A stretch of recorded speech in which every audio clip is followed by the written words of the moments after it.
So, a Boston, Massachusetts hospital doesn't want to drug test mothers and report their findings to Child Protective Services because of links to systemic racism. Let's talk about it on Azimuth Podcast. I'm Barrett McNabb, and with me is my beautiful wife, Kimberly McNabb. The article stated, as a part of our United Against Racism effort to achieve healthy equity for patients, we are addressing policies that may unwittingly perpetuate structural racism. The announcement pertained to pregnant women using drugs, which may show up in fetal testing. Substance use disorder is a condition with significant racial and ethnic inequities, especially in the context of pregnancy, when more punitive approaches to substance use disproportionately affect Black individuals. So, at first, I was kind of fired up about this because, again, like so many instances in today's society, I feel that we are prioritizing the wrong people. Right. My thoughts are, what about the health of the babies? I mean, you need accurate information when you're dealing with any sort of patient. And for a baby, the most accurate and immediate medical history that you can get is from the mother. Yeah, I completely agree. I mean, you know, it almost seems as though that the pendulum went the wrong way and the hospital missed the mark. If they're saying that testing people of color more often than testing white people and Asians leads to systemic racism, rather than not test everybody. Test everybody. I mean, that just seems like a common sense thing. Test everybody. Now, what they're saying is that as the tests are being done, some women are coming up hot on the drug tests, and so what they're saying is they're not going to notify Child Protective Services anymore because that just leads to racism. But let's walk the dog here and talk about again the baby, which is what your point was. Yeah, because you know the baby can go through withdrawal, and you need to have medical staff and drugs and whatnot to be there and ready to go. We have a friend. She knew that the baby's mother was addicted to drugs. Sure. And so the hospital staff was prepared to deal with her heart problems, and she's had, a number of surgeries for her heart defects. But sometimes you can't always tell right away, right, like if the mother's on drugs, and so. What if something happens later? Because I'm not a medical professional, but I just feel like you need all the information up front because babies are really fragile. Yeah, absolutely. And to put that in perspective, so if you're not going to call Child Protective Services because the baby is going through withdrawal and requires methadone in order to have the symptoms subside, I mean, give me a break. The systemic racism card needs to get thrown out of the window, and it needs to be about the health of the baby. Yeah, and what kind of environment is that child going to go home to if the mother's addicted to drugs?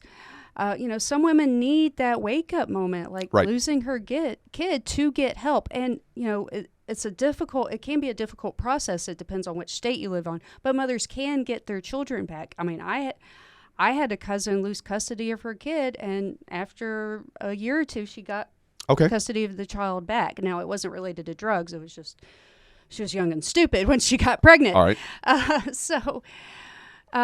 But as for most news stories, we do need to take a pause. And it turned out I went on a different website and looked at this issue, and it's a tale of one story, one situation, two different spins. Okay. So I went to AL.com for AL for Alabama, and the spirit of this article talking about mothers being tested for drugs when they give birth, it's an article about false positives on a drug test. And so, maybe it could affect people of color more because on average, people of color tend to have more health issues. So if they're taking a heartburn medication, some can test positive as for meth. Oh, wow.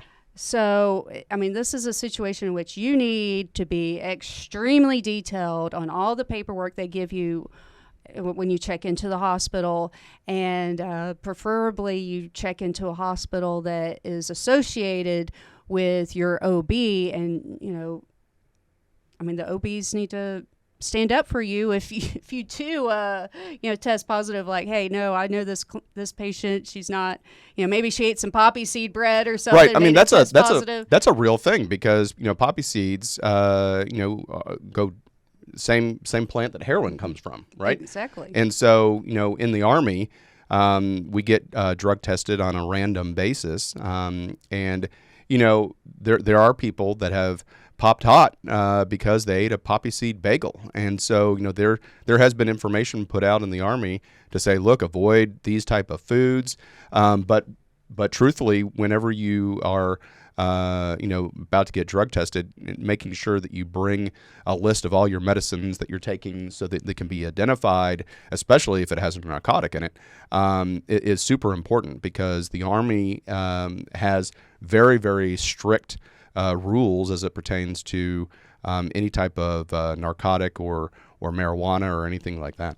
Yeah. So, ladies, you have enough to deal with when you're pregnant, and God forbid if you already have a kid, but, just keep track of every little thing that goes into your body, Sure. including your food, around the time. I mean, write it in a journal and have a little lanyard. You keep it around your neck or something like that. No, this is it. But, my recommendation, don't get away with the drug test. I mean, the medical expenses are enough. Add a couple $100 just to keep the kid from, not necessarily being taken away. You can do 2 tests on the mother. Mm-hmm. So retest her.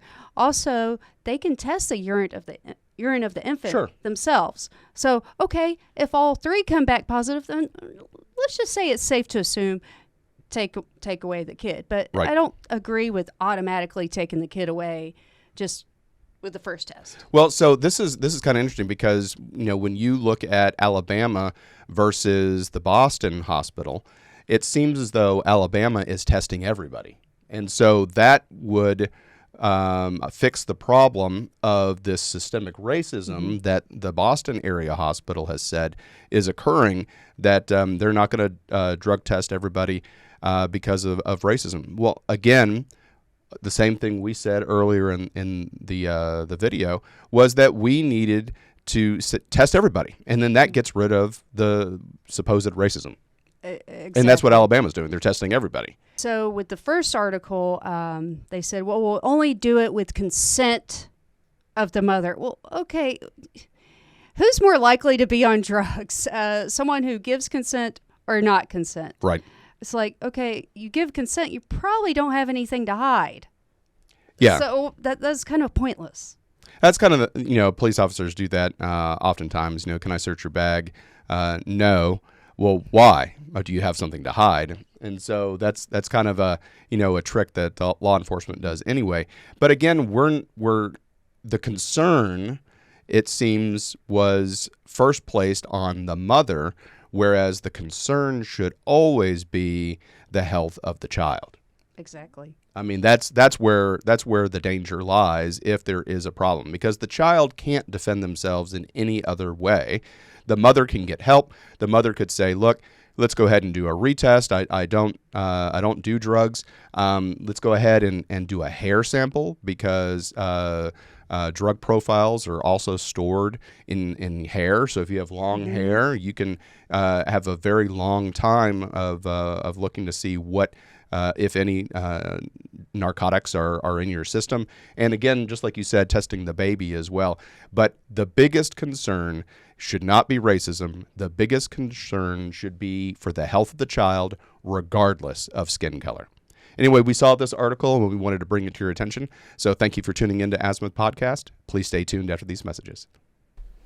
Hi, everyone. Thank you for listening. If you enjoy our show with all the stories we share, we would love your support. And it's as easy as clicking that subscribe or follow button. This will ensure you never miss an episode and keeps us bringing you these important stories. Your support makes a huge difference. Thank you so much for being part of our podcast family. Thanks, and keep tuning in.